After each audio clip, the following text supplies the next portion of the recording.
Hello guys, कैसे हैं आप। माय नेम इज सी ए विवेक धर्मशी और आज हम ये जो वीडियो बना रहे हैं ये वीडियो है part 8 of Indian partnership act 1932 और इसके पहले हमने 7 पार्ट्स कवर कर लिए हैं। ये हमारा 8 पार्ट है और ये 8 पार्ट जो है ये ऑब्वियसली जो हमारे प्रीवियस पार्ट्स है उसके साथ लिंक्ड है। तो अगर आपने पहले वाले पार्ट नहीं देखे हैं तो आई विल स्ट्रांगली रिकमेंड कि पहले आप वो देख लें, तो ही आपको पार्ट 8 को समझने में बहुत अच्छी तरह से हेल्प होगा, अच्छी तरह से समझेगा। So let us start quickly. क्या कहता है ये वाला पार्ट? हम इस पर्टिकुलर पार्ट में पार्टनरशिप एक्ट 1932 का सेक्शन 18 से लेकर सेक्शन 22 कवर करेंगे। ओके, ये वाला जो पार्ट है इसमें सेक्शन 18 से लेकर सेक्शन 22 कवर किया जाएगा और इस पर्टिकुलर जो सेक्शन 18 से 22 है ये बात करता है अथॉरिटी ऑफ पार्टनर्स पर। यस, ये पार्टनर्स की अथॉरिटी पर बात करता है। ये पार्टनर्स के बिहेवियर और रिलेशन विथ थर्ड पार्टीज पर बात करता है। तो आइए ये क्या कहना चाहता है इसको जल्दी से समझें। अब सबसे पहले बिफोर वी प्रोसीड मुझे यहां पर आपको ये दो चीजें समझानी है जो मैंने आपको अभी हेडिंग बताई, अथॉरिटी। अब थोड़ा समझिए, there are 2 types of authority, 1 which is expressed and 2 which is implied. अब ये एक्सप्रेस्ड अथॉरिटी और इम्प्लाइड अथॉरिटी, इसी पर पूरी चर्चा है सेक्शन 18 से लेकर सेक्शन 22 तक। ओके, अब ये क्या है थोड़ा समझिए। एक्सप्रेस का मतलब है कि सब पार्टनर्स ने मिलकर किसी एक स्पेसिफिक पार्टनर को एक्सप्रेसली इंस्ट्रक्ट किया है कि तू ये काम कर, ये काम की रिस्पॉन्सिबिलिटी तेरी। इसीलिए यहां पे लिखा है it is specifically decided by all. जब आपको कोई स्पेसिफिकली इंस्ट्रक्ट करता है कि ये तेरा काम है और तू ये करेगा ना तो हम सब लायबल रहेंगे, हम उसे कहेंगे उसके पास एक्सप्रेस अथॉरिटी है। क्लियर? इम्प्लाइड अथॉरिटी का मतलब है there were no specific instructions given to anyone. ठीक है, there were no specific instructions given to anyone. It was assumed कि उसके पास परमिशन है और अगर वो वैसा करता है तो उसके लिए सब लायबल रहेंगे। क्लियर है? आपको ये दोनों शब्दों का मतलब समझ में आ रहा है, एक्सप्रेस और इम्प्लाइड। 2 मिनट के लिए ऐसा समझ लीजिए कि फॉर एग्जाम्पल अब जब मैं क्लास में जाता हूं और मेरा जो स्टाफ है उनको कुछ चीजें या कुछ काम करने के लिए मेरी एक्सप्रेस अथॉरिटी या परमिशन की जरूरत है। जब तक मैं ना बोलूं वो लोग वो नहीं कर सकते। कल जाकर उन्होंने ऐसा कुछ कर दिया तो उसके लिए वो खुद लायबल रहेंगे, मैं नहीं लायबल रहने वाला। क्लियर है? लेकिन कुछ चीजें उनके पास इम्प्लाइड अथॉरिटी है। यस, उनके पास इम्प्लाइड अथॉरिटी है, वो मुझे पूछे बिना भी कर सकते हैं और वो अगर करते हैं तो उसके लिए मैं लायबल रहूंगा। आप समझ में आया आपको? तो यही कॉन्सेप्ट पर ये पार्टनरशिप फर्म में ये बताया गया है कि पार्टनर्स के पास कुछ जगहों पर एक्सप्रेस अथॉरिटी होती है, कुछ जगहों पर इम्प्लाइड होती है। इम्प्लाइड का मतलब है दूसरे पार्टनर्स ने उसे बोला नहीं है ये करने का, बट अब ये इम्प्लाइड है कि उसके पास इसकी अथॉरिटी है और अगर वो करता है तो वो सिर्फ वो ही नहीं लायबल होगा, सभी पार्टनर्स लायबल होंगे, पूरी फर्म लायबल रहेगी। क्लियर है? और एक्सप्रेस अथॉरिटी का मतलब क्या? एक्सप्रेस अथॉरिटी का मतलब है कि आपको बोला गया है और इसीलिए आप उसे कर रहे हो। Sure about this? पक्का? तो पहले ये 2 अथॉरिटी समझ गई, एक्सप्रेस और इम्प्लाइड। अब यहां पर अगर आप देखेंगे सबसे पहले, एक मिनट, यस, हाँ, अब सबसे पहले सेक्शन 18 हमें क्या सिखा रहा है, थोड़ा ध्यान से देखिए। सेक्शन 18 कहता है, वेरी सिंपल, जो हमें पता है कि पार्टनर तो फर्म का एजेंट है। For what purposes? For the purpose of business. अगर फर्म को बिजनेस करना है तो कौन करता है? पार्टनर्स करते हैं, and partners act like an agent of firm. Clear? तो रूल कहता है आपने अगर हमारा पहला पार्ट 1 देखा था तो उसमें हमने सेक्शन 4 की डेफिनेशन देखी थी, यस और नो। एंड सेक्शन 4 क्लियरली तब कहता था कि कोई भी पार्टनर दूसरे पार्टनर्स का एजेंट है और वो दूसरा पार्टनर पहले पार्टनर्स का एजेंट है। हमने ऐसा बात किया था कि every person is a principal and an agent, right, yes or no? And partnership एक ऐसी चीज है which is a relationship between partners who have agreed to share profits which will be carried on by all or any one of them acting for all। तो जब ये section 4 की ही definition में लिखा है कि पार्टनरशिप में जरूरी नहीं कि सब काम करे, कोई एक भी काम कर सकता है और उसके काम के लिए बाकी लोग जिम्मेदार रह सकते हैं। Sure about this? पक्का? एवरीबडी? नाउ सेक्शन 19 कहता है सब्जेक्ट टू प्रोविजंस ऑफ 22, तो हम 22 नीचे है देखते हैं। The act of partner which is done to carry on in the usual way business in of carried on by the firm will bind the firm. इसका मतलब वो ये वाला पॉइंट बात कर रहा है, ध्यान से देखिए ये वाला पार्ट। मतलब अगर आप चाहते हो कि आपने जो काम किया उसे इम्प्लाइड अथॉरिटी का नाम देकर ऐसा मान ले कि आपके काम की वजह से सब बाइंड हो, तो आपको ये 3 कंडीशंस को सेटिस्फाई करना है। पहली कंडीशन है कि आप जो भी डिसीजन ले रहे हो, जो भी एक्शन कर रहे हो, it should be related to the firm. Second, it should be done in a usual way, जो ऑर्डिनरी कोर्स ऑफ बिजनेस में आप हमेशा जिस तरह से करते हो ठीक उसी तरह से हो रहा है। और थर्ड, आप जो बिजनेस लेते हो it should be in the firms name, आपके पर्सनल नेम में नहीं होना चाहिए। आपकी एक्शन ये बताना चाहिए कि आप अपने आप को नहीं, आपकी एक्शन से फर्म को बाइंड कर रहे हो, आप ये फर्म के बिहाफ पे कर रहे हो। आई बात सबको समझ में? तो अगर आपको इंप्लाइड अथॉरिटी की डेफिनेशन में आना है तो याद रखें पहले ये 3 कंडीशंस को सेटिस्फाई करें। क्लियर? पक्का? और ये तीनों कंडीशंस यहां पर मैंने आपको बताई। कौन सा है? सेक्शन 19। ये कंडीशंस को आप कंप्लाई कीजिए। मैंने शॉर्ट में आपको वहां पे चार्ट में बता दिया। मतलब एक तरह से देखिए बिल्डअप कैसा दे रहा है। सेक्शन 18 एक तरह से पहले आपको याद दिलाता है किसकी? सेक्शन 4 की। और वो आपको ये कहता है कि देखिए आपने तो सेक्शन 4 में ही सीख लिया था कि जरूरी नहीं है कि सब काम करें, किसी एक के भी काम से दूसरे लायबल हो सकते हैं। पहले आपको उसने ये वाला पॉइंट सिखा दिया। फिर दूसरा सेक्शन 19 में कहा माना कि हम किसी एक पार्टनर के लिए सब लायबल होंगे, वो इम्प्लाइड माना जाएगा, लेकिन याद रखना है ये कंडीशंस को फॉलो करना है। फर्म से रिलेटेड होना चाहिए, ऑर्डिनरी कोर्स ऑफ बिजनेस में होना चाहिए और फर्म के नाम पर होना चाहिए। Sure about this everybody? The authority of partner to bind the firm is known as implied authority. Sure about this? पक्का? अब यहां पर आपने देखा सेक्शन 19 में यहां पर लिखा था subject to the provisions of section 22। तो अब जरा सेक्शन 22 भी देख लेते हैं। In order to bind the firm an act done by a partner or other person on behalf of firm shall be done or executed in the firm name in the manner expressing or implying an intention to bind। इसका मतलब it says एक तो firm name में रहना चाहिए और and your intention is to bind the firm। Clear? एक तो फर्म रहना चाहिए, फर्म के नाम पर रहना चाहिए और आपका इंटेंशन रहना चाहिए फर्म को बाइंड करने का। Sure about this? पक्का?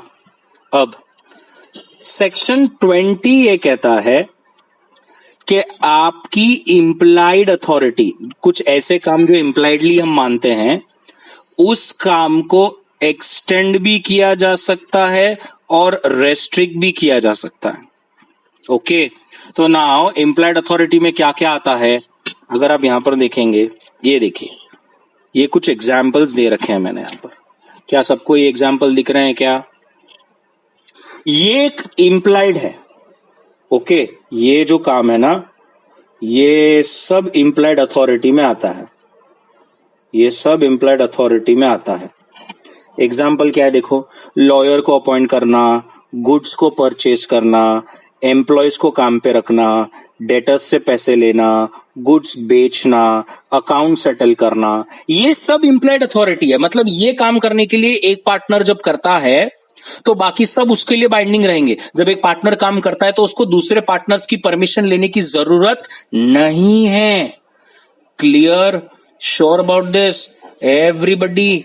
लेकिन सेक्शन, यहां पर आपने अभी जो देखा सेक्शन 20 ये कहता है कि ये जो इंप्लाइड अथॉरिटी की लिस्ट मैंने आपको अभी बताई, इसे बढ़ाया भी जा सकता है और कम भी किया जा सकता है। ये तो पार्टनर्स के एग्रीमेंट पर डिपेंड करता है। ये पार्टनर्स मिलकर डिसाइड कर लें कि इंप्लाइड अथॉरिटी में क्या आएगा और क्या नहीं आएगा। Sure about this? पक्का एवरीबडी? इंप्लाइड अथॉरिटी में जो भी आता है उसके लिए थर्ड पार्टी बाइंडिंग रहेगा अगर उसको मालूम है कि ये रेस्ट्रिक्शंस है, बट थर्ड पार्टी को ये नहीं पता है कि he is dealing with a partner in a firm, जो पार्टनर पर ये रेस्ट्रिक्शंस डाले गए हैं। Sure about this?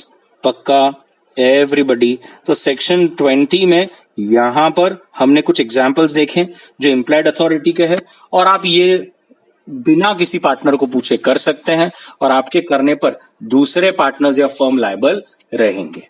Sure about this? लेकिन आप इस इंप्लाइड अथॉरिटी के जो मैंने कुछ लिस्ट दी आपको, इसमें चेंजेस कर सकते हैं, ऐसा सेक्शन कहता है। अब मैं आपको बाजू में ये वाला बताना चाहूंगा, ये इंप्लाइड में नहीं आता। ये जो आता है ना, ये जो पार्ट है ना, ये इंप्लाइड में नहीं आता। बाय डिफॉल्ट ये इंप्लाइड अथॉरिटी में नहीं आएगा। और अगर ये काम आपने दूसरे पार्टनर्स को पूछे बिना किया है तो आप समझ लीजिए कि आपको भुगतना है। फॉर्म इसके लिए बाइंडिंग नहीं रहेगा, दूसरे पार्टनर्स इसके लिए बाइंडिंग नहीं रहेंगे। सर लेकिन अगर ये वाला पार्ट जो है ये सेक्शन 19 में है, सर ये जो पार्ट है अगर हम इसे बाय एक्सप्रेस एग्रीमेंट इंप्लाइड में डालें तो हाँ, तो फिर हो सकता है, फिर हो सकता है। बाय डिफॉल्ट ये जो मैं अभी आपको बताया, अभी हम जो पढ़ रहे हैं, ये जो यहाँ पर आप देख सकते हैं आपकी स्क्रीन के सामने, ये जो 7 पॉइंट्स हैं, यस, ये इंप्लाइड में नहीं आते। मतलब ये करने के लिए आपको पहले दूसरे पार्टनर्स की परमिशन लेनी पड़ेगी। कौन सा है? फर्म का डिस्प्यूट जो है वो आर्बिट्रेशन में सबमिट करना, फर्म के नाम पर बैंक अकाउंट खोलना, हमारा किसी थर्ड पार्टी पर क्लेम है तो उस क्लेम को आपने रेलिंक्विश कर दिया, माफ कर दिया या कॉम्प्रोमाइज कर लिया। किसको पूछ के किया? दूसरे पार्टनर्स को पूछा या नहीं पूछा? नेक्स्ट, किसी पर केस फाइल किया था, आपने विड्रॉ कर दिया। क्यों किया? किसी ने हम पर केस किया था, हमने उसकी लायबिलिटी को एक्सेप्ट कर लिया। कमाल है।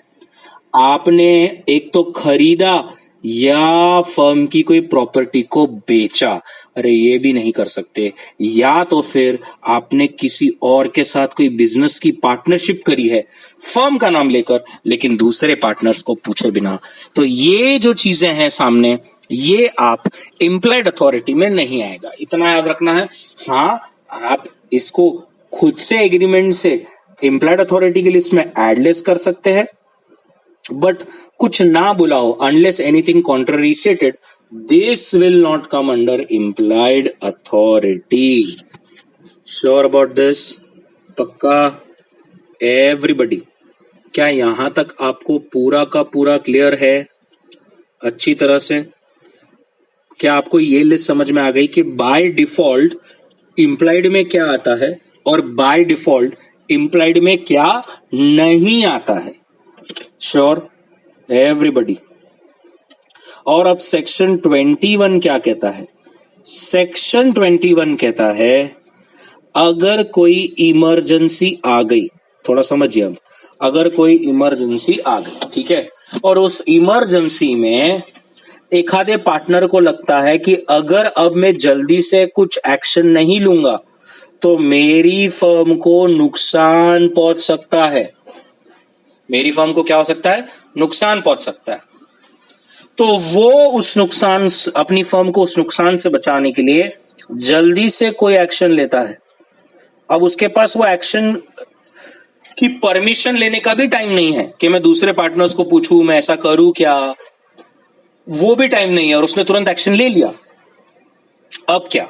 तो रूल कहता है ऐसी सिचुएशंस में अगर इमरजेंसी में कोई पार्टनर अपनी फर्म को लॉस से बचाने के लिए कोई एक्शन लेता है, फिर भले ही वो इम्प्लाइड अथॉरिटी में ना आए, it will bind the whole firm. Clear? Sure about this? मतलब क्या है? मतलब आपने कोई एक ऐसा काम किया, देखिए मैं आपको एक लाइन में ऐसा बता दूं, आपने कोई एक ऐसी एक्शन की जो इम्प्लाइड में नहीं आता, जो does not fall under implied. मतलब आपको ऐसी कोई आपने किया जिसके पास आपके पास इम्प्लाइड अथॉरिटी नहीं थी, ठीक है, नहीं थी। So you did something which does not fall under implied authority, but ये आपने क्यों किया? Because there is an emergency. और इमरजेंसी का मतलब क्या है भैया? अगर मैं ना करूं ना तो मेरी फर्म को क्या हो जाएगा? लॉस हो जाएगा। तो ऐसे सिचुएशन में आपने जो भी एक्शन करी है, it will be binding on firm. बाकी के पार्टनर्स ये नहीं बोल सकते तू क्यों इतना शाना बना, तेरे को किसने बोला ये करने को, तेरे को तो हमने बोला था ये करने से पहले हमको पूछने का, तेरे पास थोड़ी ना कोई एक्सप्रेस अथॉरिटी थी कि तूने कर दिया, तेरे को हमने बोला था क्या? बिल्कुल भी नहीं, नो नॉनसेंस। आप सब उसके लिए लायबल रहेंगे, बिकॉज यहां पर एक व्यक्ति ने as an ordinary man of prudence, जो अगर वो खुद का होता तो जो करता वही उसने फर्म को नुकसान होने से बचाया है, और ऐसे वक्त पर भले ही उसके पास वो अथॉरिटी ना हो, all the partners will be liable. Sure about this? पक्का? एवरीबडी? क्या यहां तक आपको पूरा क्लियर अच्छी तरह से समझ में आ गया? एकदम अच्छी तरह से? श्योर? बढ़ जाऊं आगे? तो this was your section 19, 20, 21 and 22, और इसके पहले जो हमने फर्स्ट में किया 18। सो 18 आपको कहता है कि पार्टनर फर्म का एजेंट है और पार्टनर का कुछ भी करना जिसके लिए फर्म लायबल रहेगा। सेक्शन 19 आपको एक तरह से इम्प्लाइड अथॉरिटी क्या होता है, और सेक्शन 22 ये बताता है कि इम्प्लाइड अथॉरिटी हम कब मानेंगे। तो जैसे हमने देखा, आपका इंटेंशन होना चाहिए फर्म को बाइंड करने का, फर्म के नाम पे होना चाहिए, in the ordinary course of business होना चाहिए। यहां पर हमने सेक्शन 20 में देखा कि इम्प्लाइड अथॉरिटी में क्या आता है, क्या नहीं आता। मैंने यहां पर आपको ये पूरी लिस्ट दी कि इम्प्लाइड अथॉरिटी में क्या इंक्लूड होता है और क्या नहीं आता है, और सेक्शन 20 ये तक कहता है कि हम इस लिस्ट में एडलेस कर सकते हैं एग्रीमेंट के द्वारा, और सेक्शन 21 ये कहता है कि इमरजेंसी पे अगर कोई पार्टनर कुछ करता है तो उस एक्शन के लिए पूरी फर्म लायबल होगी, फिर भले ही वो एक्शन उसकी इम्प्लाइड अथॉरिटी में ना आती हो। Sure about this? पक्का? So this was our authority of partners, जहां पर हमने इम्प्लाइड और एक्सप्रेस देखा। आई जस्ट होप आप वो लिस्ट को लर्न कर लेंगे कि इम्प्लाइड में क्या आता है और एक्सप्रेस में क्या आता है। ये वाली जो लिस्ट है ये जो दो लिस्ट है आप देख सकते हैं यहाँ पर, ये वाली, ये 6 पॉइंट्स और ये 7 पॉइंट्स, ये मुझे पूरे लर्न चाहिए। ये आप अच्छी तरह से लर्न कर लीजिए कि क्या इम्प्लॉयड में आता है और क्या इम्प्लॉयड में नहीं आता है। Sure about this? So that's it from my side. अगर अच्छा लगा तो please share with your friends. So this was your part 8 where we covered section 18 से लेकर 22 which talks about authority. Thank you very much.